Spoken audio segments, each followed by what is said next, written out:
Hey guys, Tom here, and today I'm bringing you my WWE RAW review for the 2nd of May 2015. What did I think of this week's Monday Night Raw? I thought it was pretty solid. To be fair, it's a 3-hour show, and I think around the 2nd hour mark, I was looking at the clock and I was like, shit, we've still got an hour to go. So it did drag a little bit, but I did think there was some really good wrestling matches this week, and they finally gave us a good cliffhanger. They gave us a reason to tune into Monday Night Raw next week, because what is AJ Styles doing with the Bullet Club? How's he going to respond? Are the Bullet Club going to turn heel on AJ Styles because he refused to hit Roman with the chair? What's going on there? They actually gave us a reason to tune in next week, which I thought was pretty clever. It was certainly a better cliffhanger than The Walking Dead last season. So I thought there were some good wrestling matches on tonight's show. It did drag a little bit, but I thought Extreme Rules is shaping up to be a very good show. Anyway, Raw this week kicked off with Shane and Stephanie in the ring, and I think it's very interesting how they've got both of them running Monday Night Raw, and I think the rules in the future, in the next upcoming weeks, are going to be very entertaining when you've got these two trying to make decisions. Now, I thought it was quite hilarious seeing Stephanie McMahon trying to be nice to her brother.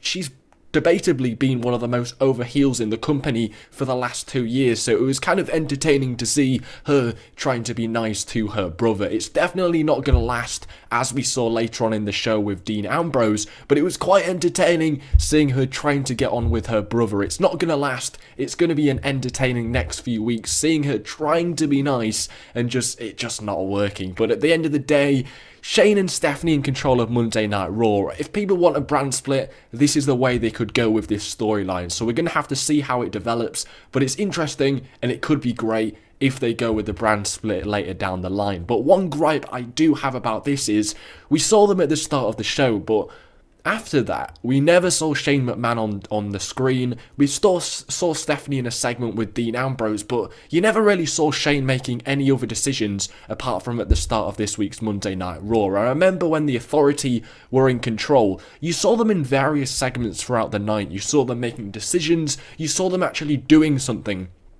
Shane didn't do anything the whole way through the night, which is just annoying. I mean, he's in control of Raw, but then you never actually see him doing anything. Stephanie, she was in a segment later on in the night, but she really didn't do much either, so I would like to see them do a little bit more on screen throughout the night. We saw them at the start of the show, but for the rest of the 3 hours, they weren't really there.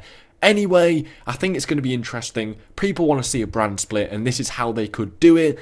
Also, we then got Kevin Owens taking on Cesaro, and this was a really good match. So Cesaro ended up defeating Kevin Owens via disqualification.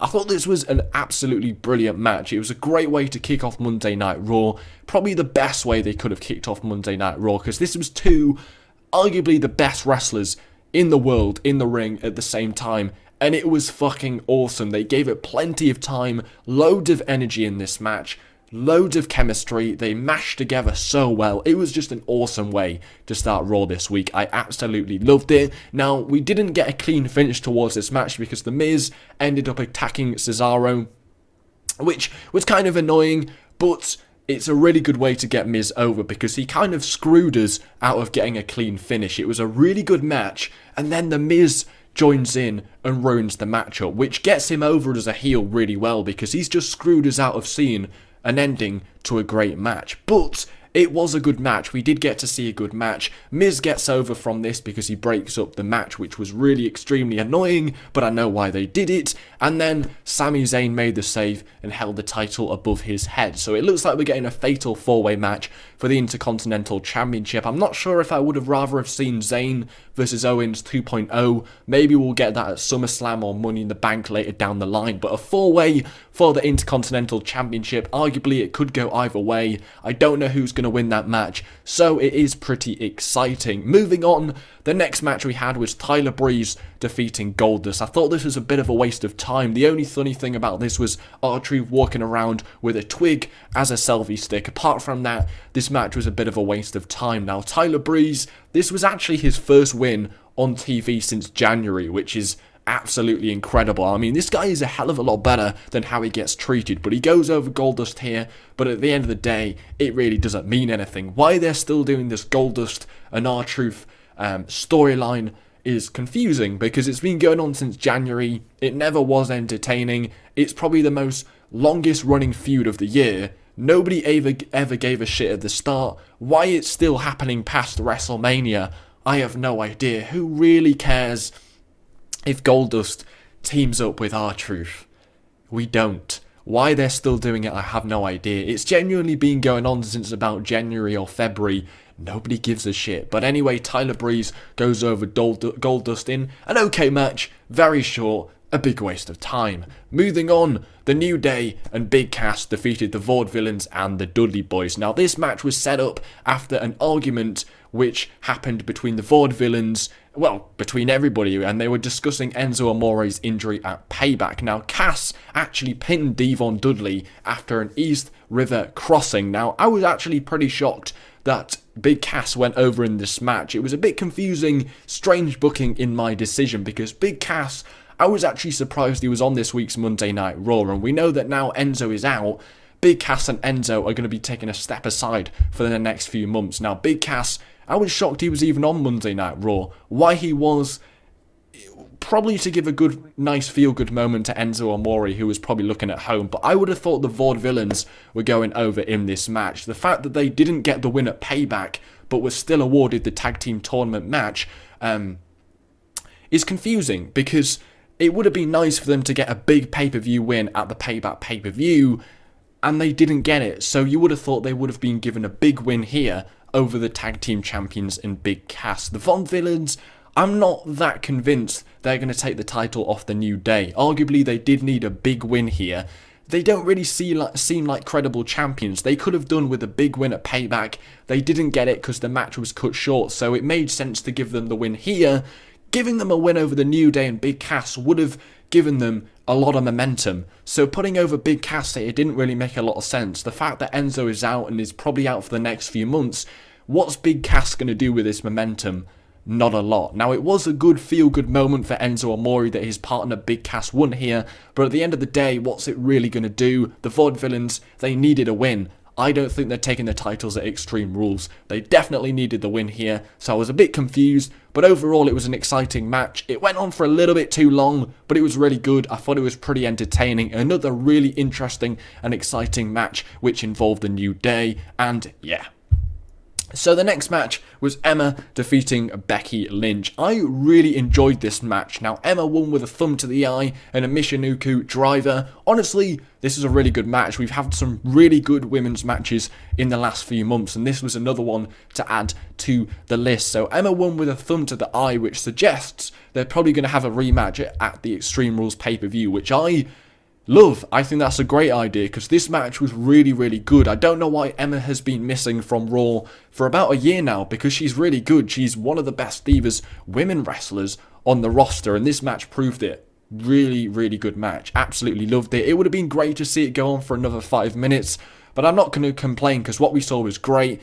If we get a rematch at Extreme Rules, I'll be a very happy boy, because this match was awesome. Anyway, moving on, we then had the Ambrose Asylum, and basically, to cut it short, Stephanie McMahon, her buttons were being pushed by Dean Ambrose, which was hilarious, because, like I said, she's been one of the most over heels in the company for a while, and seeing her trying to be nice is funny, and Dean Ambrose pushing her buttons and trying to make her turn heel again was pretty hilarious, and she snapped, and she ended up replacing the Ambrose Asylum with Chris Jericho's highlight reel. Now, Ambrose and Jericho ended up brawling after this, and Jericho broke the beloved Ambrose Asylum potted plant named Mitch over Ambrose's back, which was absolutely hilarious. But at the end of the day, it just feels like Ambrose is always kind of stuck in these feuds. I mean, Jericho was beaten by Ambrose last night at the Payback pay-per-view, and now Ambrose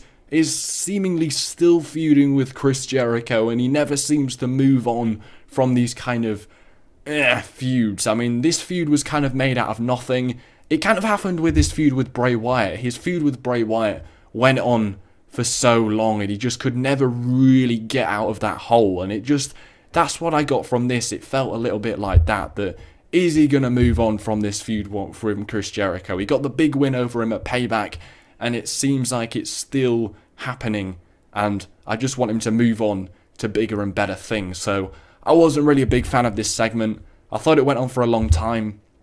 And why give him the big win at Payback if he's just going to get attacked by Jericho the night after and just be laid on the floor? So honestly, it does feel like the Extreme Rules pay-per-view is literally Payback 2.0, because if we're getting Ambrose against Jericho again, we're getting, what else are we getting? We're getting Kevin Owens and Sami Zayn in the same match at the same time. We're getting The Miz and Cesaro in the same match at the same time. AJ Styles and Roman Reigns facing off again. Natalya and Charlotte are facing off again. So we haven't really moved on a lot from Payback. But moving on, Rusev won the United States Championship #1 contender battle royal. Kalisto was on colour commentary. Rusev won by eliminating Zack Ryder. Zack Ryder was super over with the crowd. Why they're not doing anything with this guy, I have no idea, because Rusev got booed out of the building after he eliminated Zack Ryder, which I didn't expect. Zack Ryder was getting cheered all the way. They definitely need to do a hell of a lot more with Zack Ryder. He took a devastating loss to The Miz the night after WrestleMania, and this guy is still super over. Anyway, Rusev won by eliminating Ryder at the end of the match. It was strange that they did a commercial break during this Battle Royal, which I just thought was weird. This match went on for ages. It was full of jobbers. We were only really watching it to see who won the match. I thought it was interesting how they eliminated the two favourites, Apollo Crews and Baron Corbin, really early on, which made the match pretty exciting, because once they were gone, I didn't know which way this match was going.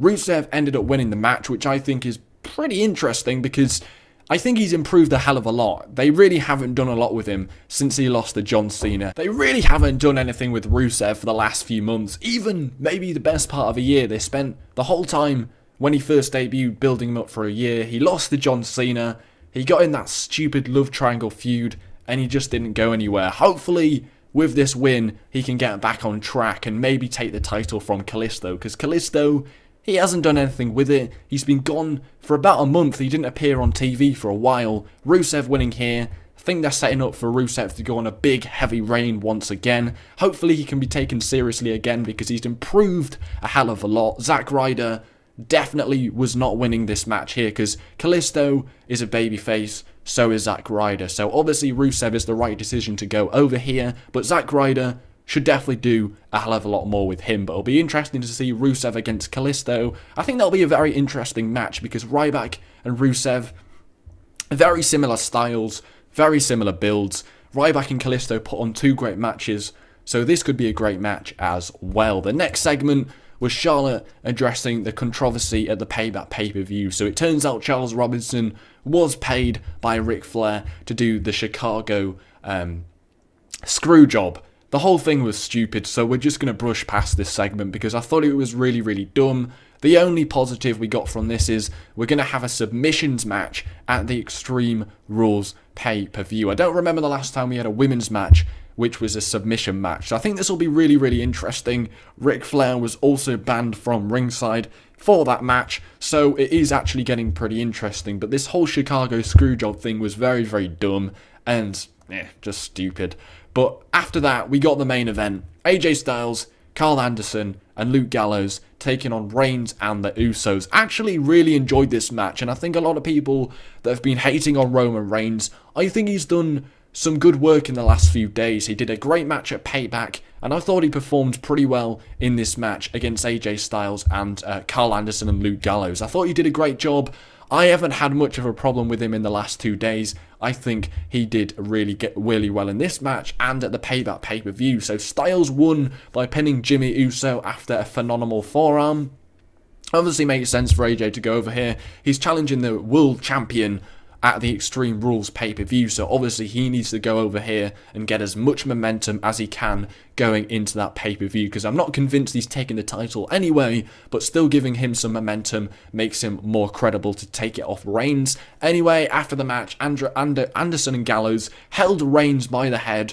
They were waiting for Styles to hit him with a steel chair. Styles refused. The Usos tried to make the save. They hit AJ Styles with a chair. He retaliated by attacking them with the chair. He was distracted. Reigns flipped out, he hit him with a Superman punch and powerbombed him through an announce table. They need to do more of this stuff with Roman Reigns because he looks like a freaking badass when they do this sort of thing. This is a reason how he can get over. They haven't really given us much of a reason. They've been doing this Superman gimmick, sort of like a John Cena 2.0. He's not going to get over doing that, but doing badass things like this, he's going to get over. He got cheered at the TLC pay-per-view last year when he brutally attacked Triple H. So why they don't do more of this, I have no idea, because I thought it was good. But I like the fact they gave us a reason to tune into next week's Monday Night Raw to see how AJ reacts to Anderson and Gallows. Are Anderson and Gallows turning heel? Is Roman turning heel? Is he joining Anderson and Gallows? What's happening there? Overall, I thought it was a solid show. Good wrestling matches. A little bit too long. The 3 hours did drag a bit, but I'm going to give it a 7 out of 10. I thought it was a solid show. What did you guys think? Take care. Spike your hair.